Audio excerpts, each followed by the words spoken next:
जब युधिष्ठिर राज सिंहासन पर विराजमान हो गए, तब धृतराष्ट्र गृहस्थ आश्रम से वानप्रस्थ आश्रम में प्रविष्ट हो वन में चले गए, अथवा राशियों के एक आश्रम से दूसरे आश्रमों में होते हुए वे वन को गए। उनके साथ देवी गांधारी और पृथा, कुंती भी थीं। विदुर जी दावानल से दग्ध हो स्वर्ग सिधारे। इस प्रकार भगवान विष्णु ने पृथ्वी का भार उतारा और धर्म की स्थापना तथा अधर्म का नाश करने के लिए पांडवों को निमित्त बनाकर दानव तत्पश्चात भूमि का भार बढ़ाने वाले यादव कुल का भी ब्राह्मणों के शाप के बहाने मूसल के द्वारा संहार कर डाला। अनिरुद्ध के पुत्र वज्र को राजा के पद पर अभिषिक्त किया।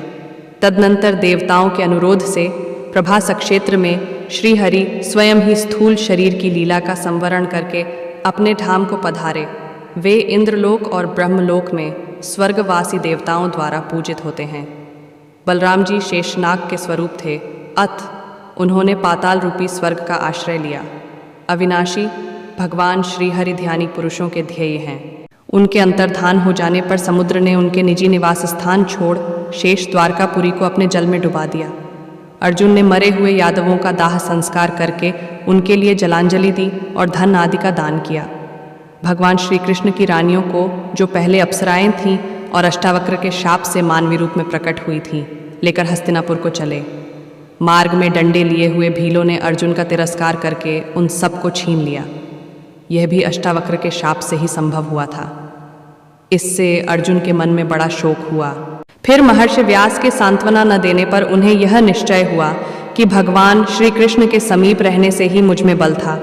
हस्तिनापुर में आकर उन्होंने भाइयों सहित राजा युधिष्ठिर से, जो उस समय प्रजावर्ग का पालन करते थे, यह सब समाचार निवेदन किया।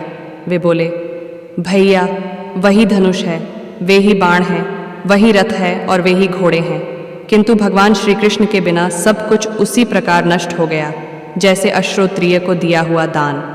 यह सुनकर धर्मराज युधिष्ठिर ने राज्य पर परीक्षित को स्थापित कर दिया। इसके बाद बुद्धिमान राजा संसार की अनित्यता का विचार करके द्रौपदी तथा भाइयों को साथ ले हिमालय की तरफ महाप्रस्थान के पथ पर अग्रसर हुए। उस महापट में क्रमशः द्रौपदी, सहदेव, नकुल, अर्जुन और भीमसेन एक एक करके गिर पड़े। इससे राजा शोकमग्न हो गए। तदनंतर वे इंद्र के द्वारा लाए हुए रथ पर आरूढ़ हो भाइयों सहित स्वर्ग को चले गए। वहां उन्होंने दुर्योधन आदि सभी धृतराष्ट्र पुत्रों को देखा। तदनंतर उन पर कृपा करने के लिए अपने धाम से पधारे हुए भगवान वासुदेव का भी दर्शन किया। इससे उन्हें बड़ी प्रसन्नता हुई।